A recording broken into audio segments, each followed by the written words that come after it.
Исәнмесез, хәерле кич, хөрмәтле телевизор караучыларыбыз. Эфирда атна вакыйгалары чыгарылышы Теләче телевидениесе. Бүгенге чыгарылышның төп темалары.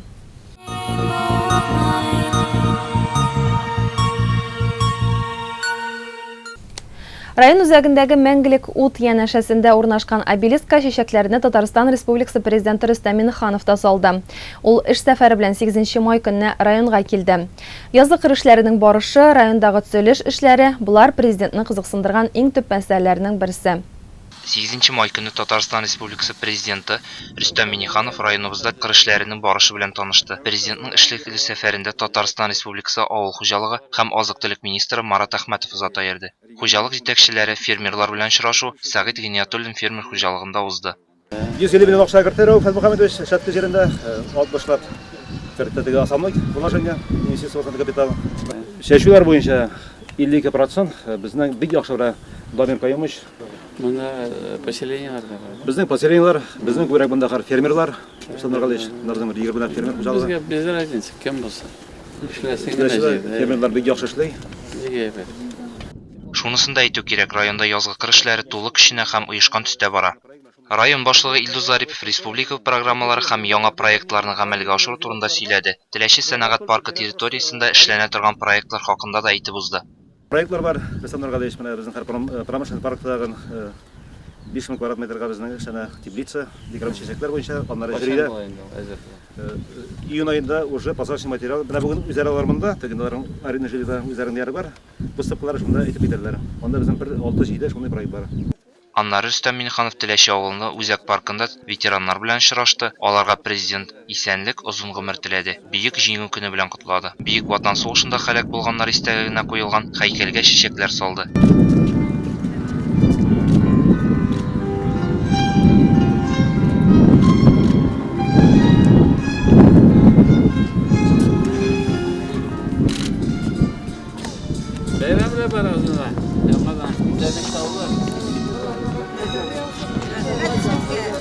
Соңыннан Рөстәм Миңнеханов Теләчедә аренда торагы программасы буенча күп фатирлы йорт белән танышты. Фатирлар Теләче сәнәгать паркы резидентлары белгечләре арасында бүленәчәк.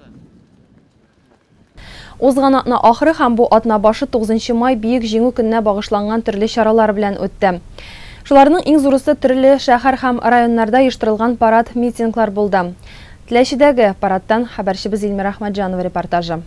Менә 71 ел инде сугыш ветераннары җиңү көнен тыныч шартларда балалары, оныклары белән бергәләшеп каршылый. Ә ул елларда газаплы да, озын да ул төннәр үтеп китмәслек булып тоелгандыр.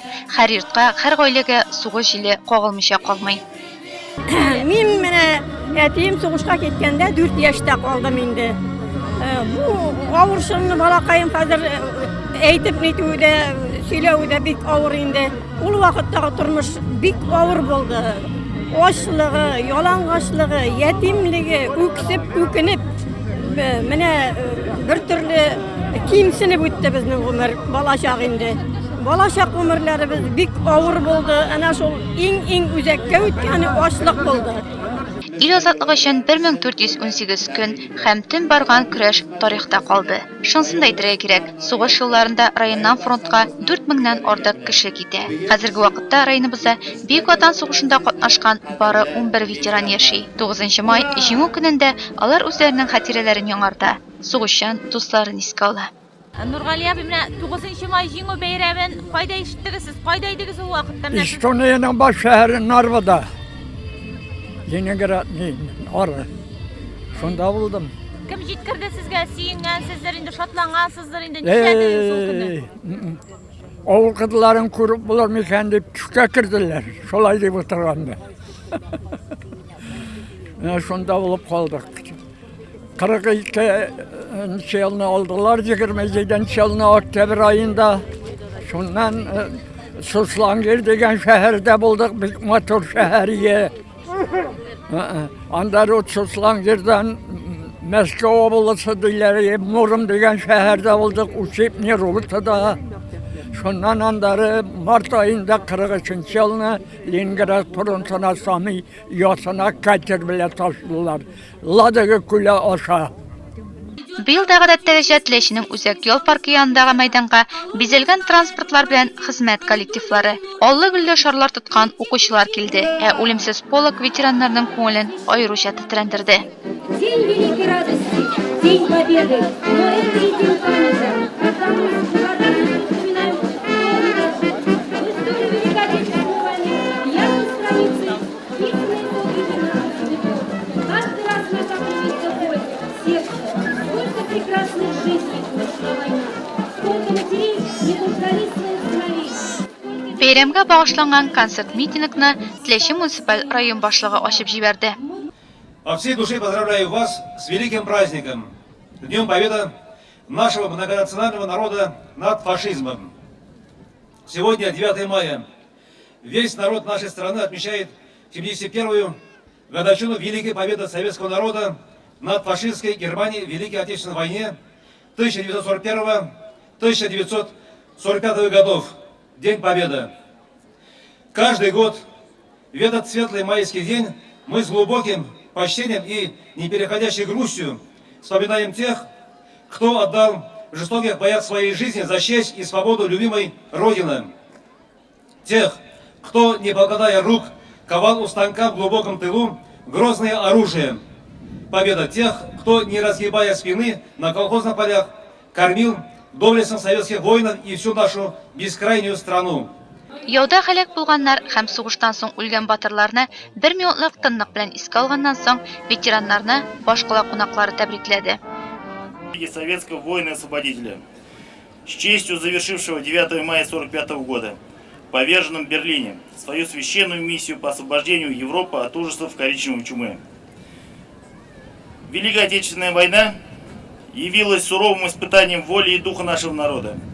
Мы познали и горечь поражений, и радость побед. В любых самых трудных условиях легендарное военное поколение верило, что наше дело правое, враг будет разбит, победа будет за нами. Бу көнне ветераннар үзләре дә чыгыш ясады. 1941 елның 22 июнь көнне иртән 4 сәгатьтә 30 минутта бернинди сәбәпсез сугыш игълан итмичә безнең илгә фашистлар Германиясе басып керә. Балтик диңгезеннән алып Кара диңгезгә кадәр фронтта моңар кадәр күренмәгән җимергеч, каты, канлы сугыш башланып китә. Бу сугыш Россия тарихында бөек ватан сугышы булып кирип кала. Концерт-митинг сугыш юллары җырлары, биюләре белән үрелеп барды. Елдагыча башкаладан килгән тынлы оркестр бәйрәмгә моңсу рух истәде.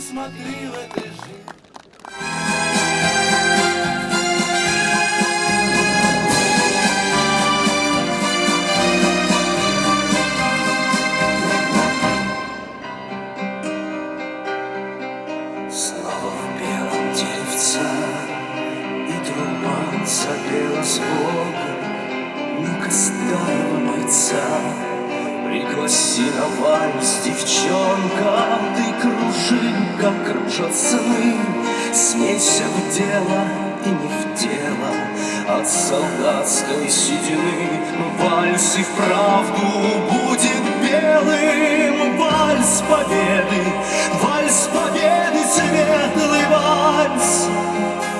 Вальс победы, праздник мая. Вальс победы, ах, забыть бы все сейчас. Только память не пускает. Пусть дыханием ветерка вальс плывет весенних звонов от прощального гудка до ликующих перронов. Снова память закружит на асфальте небокатом тех, кто выжил и дожил, кто остался в 45-м. Вальс победы, светлый вальс. Вальс победы, праздник мая. Вальс победы, ах, забыть бы все сейчас. Только память не пускай. Митингта катнашучылар мәңгелек ут һәм районыбыз батырлары истәлегенә куелган мәрмәр ташлар янына веноклар, канәфер чәчәкләре куйды.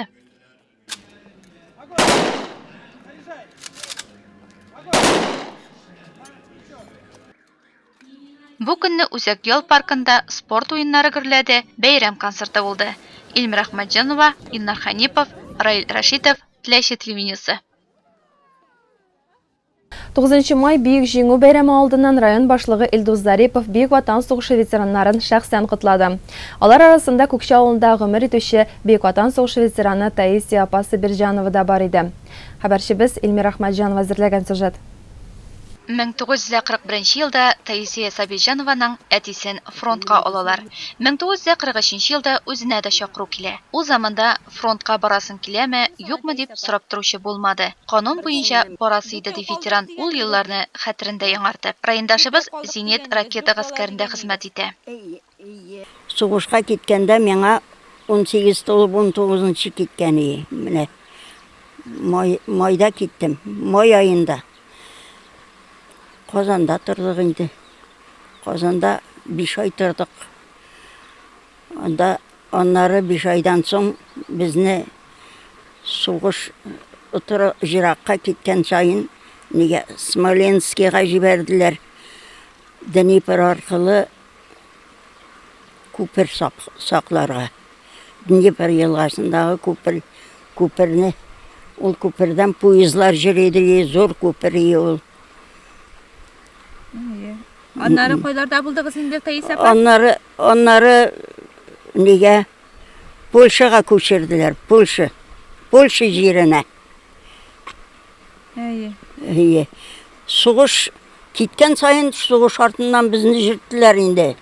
Таисия апа илебезнең һава киңлекләрен саклап Польшага ук барып җитә. Ачлыкны, ялангачлыкны күргән ветеран бүгенге мул тормышка шөкер итеп бетерә алмый. Хәзер нәрсә кияргә, ашарга телисәң барысы да бар. Канлы сугышлар бер кайчанда була күрмәсен. Тыныч, кояшлы тормышка ни җитә ди күпне күргән ветеран.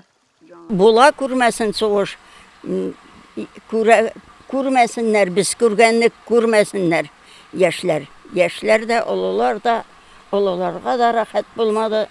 Яшьләргә дә сугыш була күрмәсен. Иң куркыныч нәрсә шул. Җиңү көнен ул Варшавада каршылый. Дошманның җиңелүен ишеткәч, сөенеченнән сикерә елый. 1945 елның августында туган ягына кайта. Әтисе, энесе яу кырында башын сала. Таисия апа 10 ел авылда мәдәният йорты мөдире булып эшли. Башта кайткач та нидә эшләдем. Клубта 10 ел. Зав клуб булып. Аннары тормышка чыктым. Ялгыз кеше инде ул дагы балалар була башлагач мин анда клубта эшли алмадым инде. Мен 7 класс белем белә кирдем анда. Аннары мен 10 ел эшләгәннән соң укып кайтучылар булды инде. Укыган кешеләрне куйдылар клубка.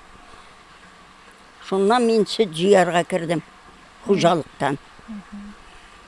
Хуҗалыктан 30 ел сөт җыйдым. Еллар аккан су кебек үткәндә киткән. Авыр чорга туры килсә дә, Таисия Сабирҗанова яшьлеген сагына. Үзе белән бергә хезмәт иткән иптәшләрен фотосурәттән карап, хатирәләрен яңарта. Бу Максавашныкы, булар икесе мәтәскәнеке. Бусы мин алар бөтенесе дә зав клуб булып эшлиләр. Семинарга бардык Казанга, шунда төштек. Менә армиядан кайткач, армиядан шинель киеп кайттым бит. Менә шуннан пальто тиктердем. Менә безнең киемнәр. Менә бу дагы киенеп куйып төшкән бит инде.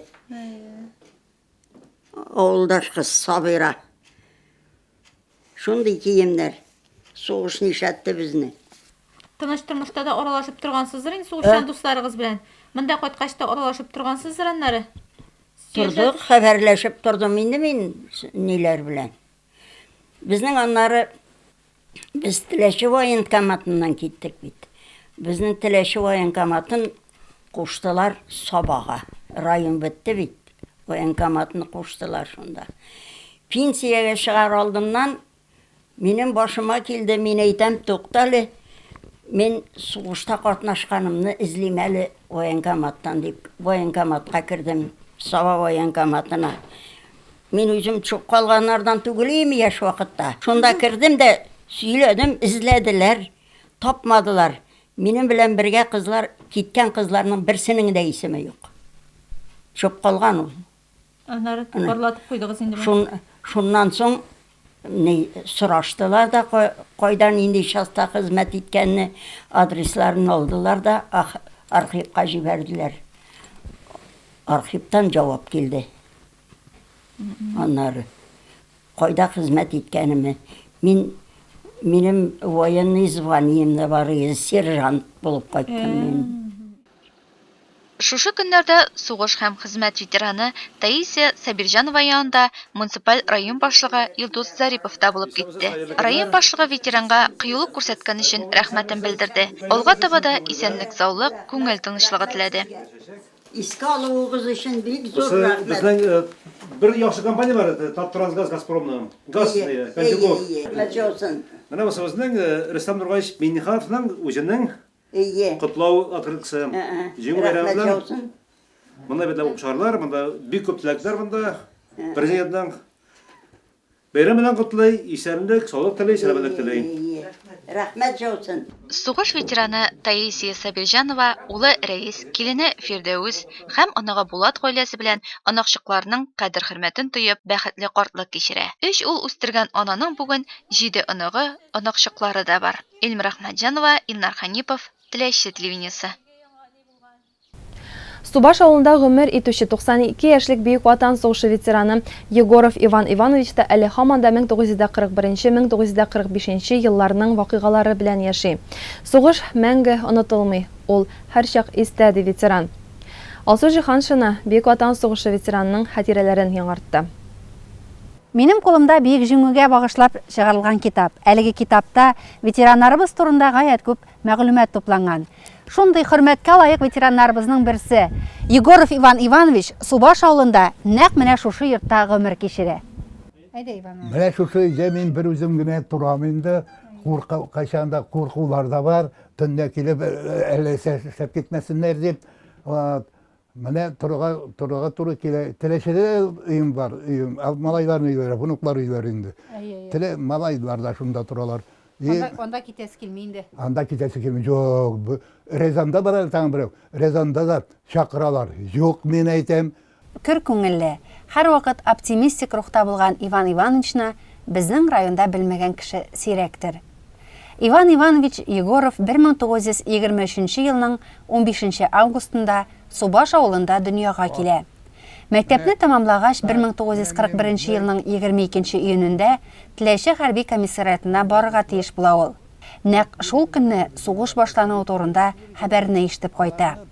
Тик аны 18 яше тулганчага кадәр өенә озаталар һәм туган көненнән соң аңа да повестка килә. Соңрак 1943 елның гыйнвар аеннан аларны Ленинград фронтының 159-нчы истребительләр авиациясе полкына механик булып хезмәт итәргә җибәрәләр. Барлыгы минем самолетта 500 вылет ясадылар. Бәреп төшерделәр фашистларның сугышта, һава сугышында. Самолетның һәр вакытта ул исправный булырга тиеш. Горючее заправлено, май белән заправлено. Кайсы вакытта летчик килә, шул вакытта летчик утырып чыгып китәргә тиеш.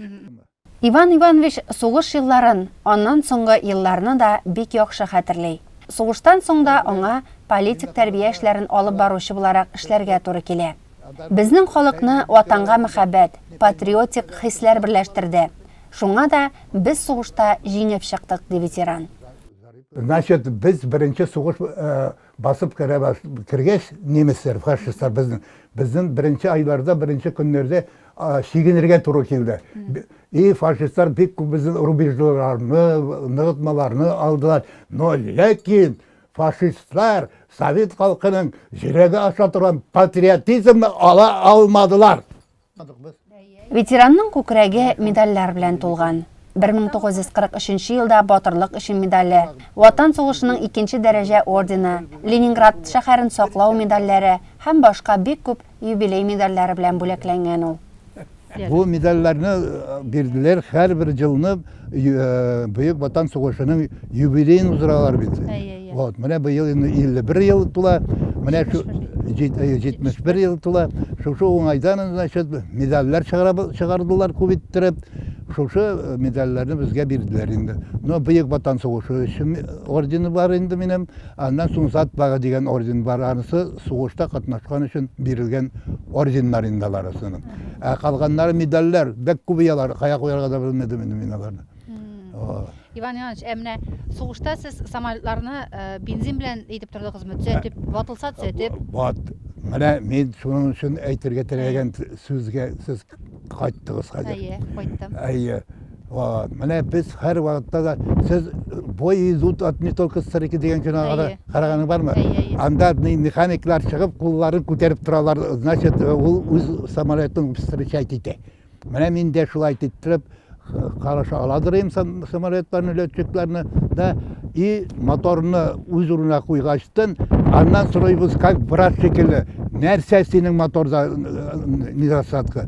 Давление көпме, температура сулның көпме, майның көпме, скоростын zoruna бергенде ничек мотор эшлей, һәр берсен сұрап бирәделек. Менә брашка баргаçтын сез илемин де беренче чиратта ул давлениене үлчи, кан басымын үлчи.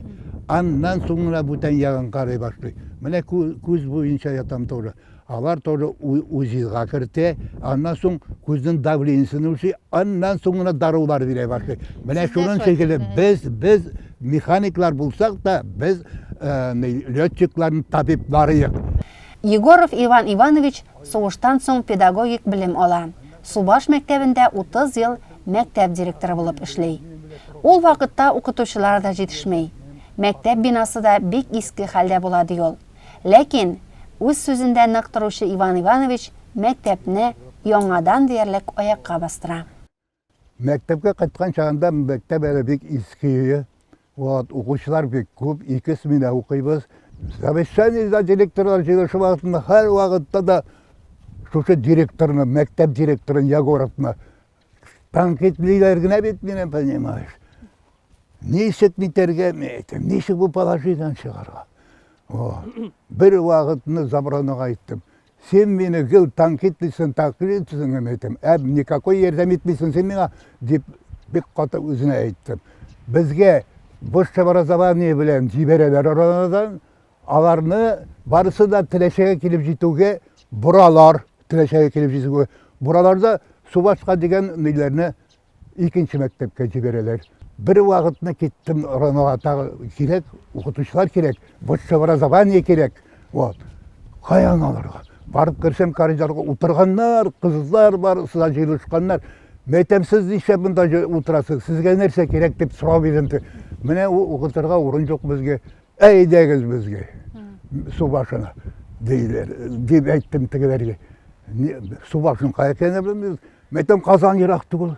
Казанга мәктәп автобус йөри безнең. Казанга утырып китәсез дә, автобус белән утырып китәсез, автобус белән утырып кайтасыз. Тегеләрне алып кайттым.